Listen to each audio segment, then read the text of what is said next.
पितृ किंवा श्राद्ध हा शब्द जरी ऐकला तरी आपल्या डोळ्यासमोर आपल्या घरातील गेलेल्या व्यक्तींची प्रतिमा तयार होते आणि आपल्या जवळची व्यक्ती गेल्यानंतर ती आपली पितृ बनते आणि त्या पितृचं श्राद्ध करायचं असते।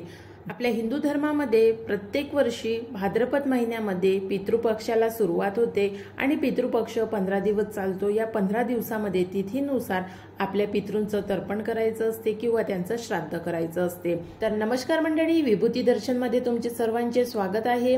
जाणून घेऊया भाद्रपद महिन्यातील श्राद्ध पक्षाविषयीची संपूर्ण माहिती। श्राद्ध पक्षाची सुरुवात कधी होणार आहे, श्राद्ध कुणाचं करायचं, केव्हा करायचं आणि तिथ माहित असेल तर त्या तिथीवर श्राद्ध केल्यास अतिउत्तम आणि जर तिथ माहित नसेल तर मग श्राद्ध कोणत्या दिवशी किंवा कोणत्या तिथीवर करावं। तर या संबंधीची संपूर्ण माहिती जाणून घेण्यासाठी आजचा व्हिडिओ पूर्ण बघा।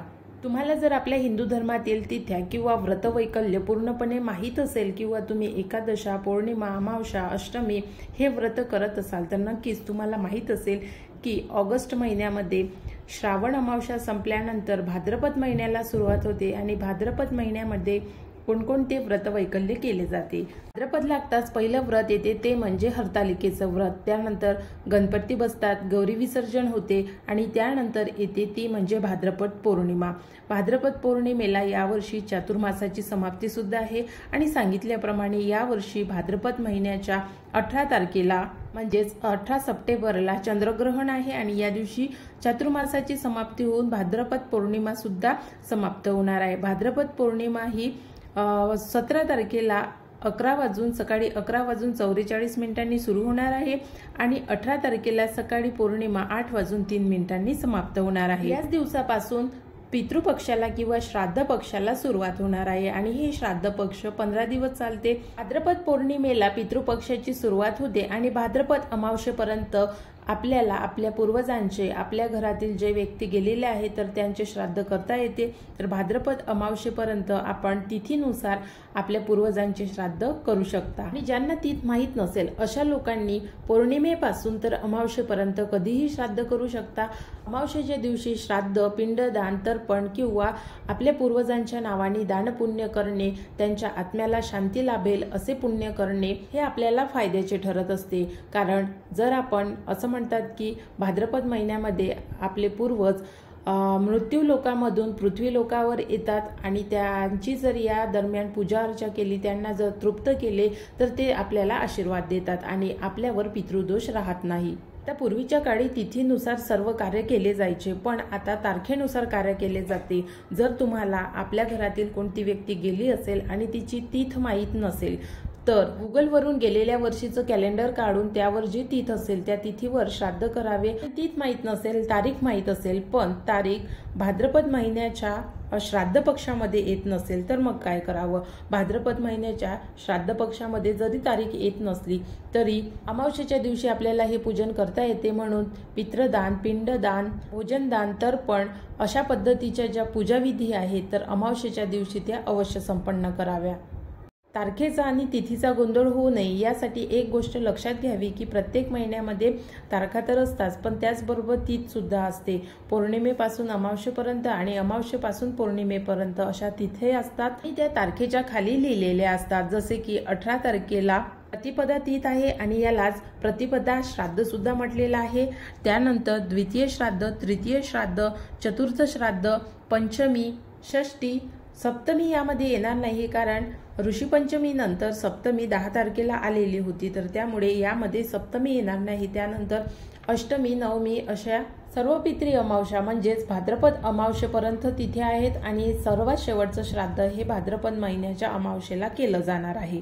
आता भाद्रपद महिन्यामध्ये श्राद्ध का करावं, पिंडदान, तर्पण किंवा दानपुण्य का करावं, तर आपल्या पूर्वजांच्या ज्या मनातील इच्छा अपुऱ्या राहिलेल्या असेल तर त्या पूर्ण करण्यासाठी हे दानपुण्य, पिंडदान, तर्पण केलं जाते। बऱ्याच लोकांच्या इच्छा अपुऱ्या राहतात, कोणी अपघातामध्ये मरण पावते, कोणी बालवयात मरण पावते तर कोणी कोणत्या कारणाने मरण पावते, पण त्यांच्या ज्या अपुऱ्या इच्छा आहेत, त्यांच्या मनामधल्या इच्छा आहेत त्या अपुऱ्या राहिल्यामुळे ते तृप्त होत नाही। भाद्रपद महिन्यामध्ये त्यांनाच तृप्त करण्यासाठी 15 दिवसाचा श्राद्ध पक्षाचा पंधरवाडा असतो, तर या 15 दिवसामध्ये आपल्या पितृंचं श्राद्ध करणे महत्त्वाचं असते, करून त्यांच्या आत्म्याला शांती तर लाभेलच, पण आपल्याला सुद्धा पितृदोष होणार नाही. कारण आपल्या पूर्वजांनी जीही संपत्ती कमावलेली असेल किंवा जेही नाव कमावलेलं असेल ते आपण वापरत असतो आणि त्यांच्या नावाचा जर आपल्याला फायदा होत असेल तर नक्कीच आपण सुद्धा त्यांच्या नावाने दानपुण्य करणे आवश्यक असते. तर श्राद्ध कुणाचे करावे? मोठ्यांचे करावे की जे अल्पवयामध्ये वारलेले असतील त्यांचे करावे? तर श्राद्ध हे सर्वांचं केलं जाते, अल्पवयामध्ये वारलेले असो किंवा मग ज्येष्ठ वयामध्ये वारलेले असो किंवा स्त्रिया असो किंवा मुली असो, तर श्राद्ध सर्वांचे करावे. श्राद्ध म्हणजे आपण असे बघतो की एखाद्या मुलाचे जर आई वडील वारलेले असेल तर मुलगा त्यांचे श्राद्ध करतो, पण एखाद्या वडिलांचा मुलगा वारला असेल तर अशा वडिलांनी काय करावं? त्याची जर बहीण वारली असेल किंवा पत्नी वारलेली असेल, तिला मुलबाळ नसेल, तर अशा वेळी काय करावं? तर अशा वेळी पतीने आपल्या पत्नीचं पिंडदान किंवा श्राद्ध करावं, श्राद्ध पूजन करावं. तसेच आपली मुलगी असो मुलगा असो तर त्यांचं सुद्धा या दिवशी पूजन करावं, किंवा तुम्ही जर पिंडदान करत असाल तर नक्कीच करावं किंवा मग तर्पण करावं. आणि असे सुद्धा बरेच लोक असतात की जे आपले आई वडील नाही, बहीण वगैरे नाही, पण ते आपले कोणीतरी आईचे नातेवाईक आहे जे आपल्याकडे राहिलेले आहे आणि आपल्याकडेच वारलेले आहे, वडिलांचे सुद्धा असू शकतात. तर मग यांना जर कोणी नातेवाईक नसेल तर यांचं पिंडदान कोण करणार? तर यांचं पिंडदान किंवा तर्पण किंवा श्राद्ध पूजन आपणच ज्या व्यक्तीच्या घरी हे वारलेले असतील अशा व्यक्तीने करावं. पिंडदान किंवा श्राद्ध पूजन कसं करावं, तर्पण कसं करावं, आपल्याला विधी माहीत नसेल.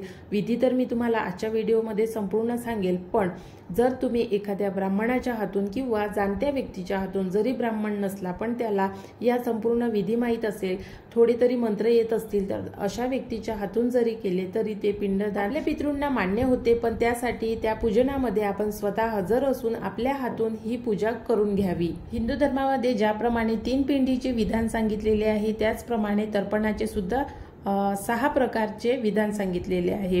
पहिलं म्हणजे देवतर्पण, दुसरं ऋषी तर्पण, तिसरं दिव्य मनुष्य तर्पण, चौथं दिव्य तृप्त तर्पण, यमतर्पण आणि 6वं मनुष्य तृप्त तर्पण.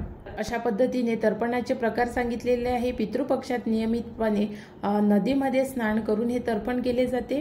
श्राद्ध किंवा पिंडदान किंवा तर्पण हे नदीकाठावरच पूजन केले जाते. तर नदीच्या काठावर बसून पूर्वजांची नावे घेऊन तर्पण केल्या जाते. यासाठी दक्षिणेकडे तोंड करून जव, काळे तीळ आणि लाल फूल किंवा पांढरे फूल घेऊन आपल्याला हे पूजन करायचं असते. सर्वप्रथम नदीकाठी किंवा एखाद्या शांत ठिकाणी, ज्या ठिकाणी आपल्याला तर्पण, पिंडदान किंवा श्राद्ध पूजन करायचे आहे अशा ठिकाणी अशी जागा निवडावी की जिथे शांतता असेल आणि शुद्ध पाणी आपल्या जवळ असेल. एक आसन घ्यावं बसायला. त्यानंतर पूजनाच्या सामानामध्ये कच्चं दूध, गुलाबाची फुले किंवा लाल रंगाची किंवा पांढऱ्या रंगाची फुले कोणतीही चालतील, सुपारी, काळे तीळ आणि जानवं हे सामान आपल्याला पूजनासाठी लागणार आहे. आणि त्यानंतर पितृंसाठी पिंड ही कणकेची किंवा मग भाताची बनवली जाते. त्यांना नैवेद्य दाखवला जातो. नैवेद्य हा त्यांच्या आवडीचा असतो, मग तो मांसाहारी असेल किंवा मग शाकाहारी असेल. शक्यतो नैवेद्य हा शाकाहारी असतो, गोडाचा असतो, खीरपुरीचा किंवा मग पुरणपोळीचा असतो. आपण जर पिंडदान जाणत्या व्यक्तीच्या हातून करून घेत असाल तर मग त्यांच्या विधीनुसार ते करतील, पण आपण जर स्वतः करत असू तर आपण आसनस्थ होऊन स्वतः जानवं घालावं आणि त्यानंतर पूजनाला सुरुवात करावी. सर्वात प्रथम आचमन केलं जाते. ओम केशवाय नमः, ओम माधवाय नमः, ओम गोविंदाय नमः या मंत्राचा जाप केला जातो. आचमन केल्यानंतर हात धुवून स्वतःवर पाणी शिंपडायचं असते आणि आपल्या आजूबाजूला सुद्धा पाणी शिंपडायचं असते. पिंडदान करते वेळी विशिष्ट प्रकारची अंगठी बोटामध्ये, अनामिकेमध्ये घालायची असते आणि ती कुशाची असते. एक प्रकारचं गवत आहे आणि ती गवताची अंगठी आपल्या अनामिकेमध्ये घालून आपल्या पितृचं, आपल्या गोत्रांचं नाव घेऊन पूजनाला सुरुवात करायची असते. सर्वात प्रथम ताटामध्ये पाणी, कच्चं दूध, गुलाबाच्या पाकळ्या, हळद कुंकू, अक्षदा वाहून धूपदीप दाखवून आपल्या पूर्वजांना आणि ऋषींना आवाहन करावं. स्वतः पूर्वेकडे तोंड करून बसावं आणि उजव्या हाताच्या अंगठ्याने तर्पण करावं. याचप्रमाणे उत्तरेकडे, दक्षिणेकडे आणि पश्चिमेकडे असे 4ही बाजूला तोंड करून आपल्या पूर्वजांचं नाव घेऊन त्यांना तर्पण करावं. यामध्ये आपल्याला जितक्या जणांची नावं आठवतील तितक्या जणांची नावं घ्यावी। जर काहींचे नावं आठवत नसेल तर घेतले नाही तरी चालतील, पण ज्यांचे तुम्हाला नावं आठवत असेल तर अवश्य घ्यावी। निदान आपल्या 3 पिढ्यांची तरी नावे यामध्ये आली पाहिजे अशा पद्धतीने आपण नावं घ्यावीत। आणि जर नावं आठवत नसेल तर रुद्र, विष्णू, ब्रह्मा अशी नावे उच्चारून भगवान विष्णूला हे जल अर्पण करावं आणि हे जल सूर्याला अर्पण केलं जाते। त्यानंतर हातात पाणी घेऊन ओम विष्णवे नमः, ओम विष्णवे नमः, ओम विष्णवे नमः असे भगवान विष्णूच्या चरणी पाणी सोडावे आणि अशा पद्धतीने आपल्या पूर्वजांना जल अर्पण करून त्यांना आठवावे आणि त्यांच्या पसंतीचा जो नैवेद्य असेल तो या पूजनामध्ये ठेवावा। अशा पद्धतीने तर्पण करून घ्यावे। त्यानंतर पिंडदान सुद्धा असेच केले जाते। पिंडदान कणकेचे किंवा ज्वारीच्या पिठाचे किंवा मग भाताचे, 3 प्रकारचे पिंड तयार केले जातात आणि या पिंडीचे पूजन केले जाते। 3 पिंड तयार केल्या जातात। पहिले पिंड वडील, आजोबा आणि पणजोबा यांना अर्पण केलं जाते आणि जर आपले वडील जिवंत असेल किंवा आपले आजोबा जिवंत असेल तर मग पणजोबांच्या नावाने किंवा मग घरातील जी व्यक्ती गेलेली असेल अशा व्यक्तीच्या नावाने हे पिंडदान करावे। जर ते हयात नसतील तर या तिघांचीही नावे घेऊन पिंडदान करावे। दुसरे पिंडदान करते वेळी जो व्यक्ती पिंडदान करीत आहे अशा व्यक्तीच्या पत्नीच्या हाती हे पिंड द्यावं आणि हे पिंड याच्यासाठी असते की आपले पूर्वज जे गेलेले आहेत तर ते आपल्या घरामध्ये नवीन संतान प्राप्ती होऊन नवीन जन्म घेतील यासाठी हे दुसरं पिंडदान असते। आणि तिसरं पिंडदान हे अग्नीमध्ये स्वाहा केलं जाते, म्हणजे तिसरं पिंडदान हे अग्निदेवतेला अर्पण केले जाते। तर अशा पद्धतीने श्राद्ध पक्षामध्ये पिंडदान, तर्पण किंवा मग पितृंचं पूजन केले जाते। आशा करते तुम्हाला आजचा व्हिडिओ आवडला असेल आणि तुम्ही व्हिडिओ पूर्ण बघितला असेल। नक्कीच व्हिडिओ आवडल्यास इतर लोकांपर्यंत शेअर करून जास्तीत जास्त लाईक करायला विसरू नका। नवीन व्हिडिओमध्ये नवीन माहिती सोबत लवकरच भेटू।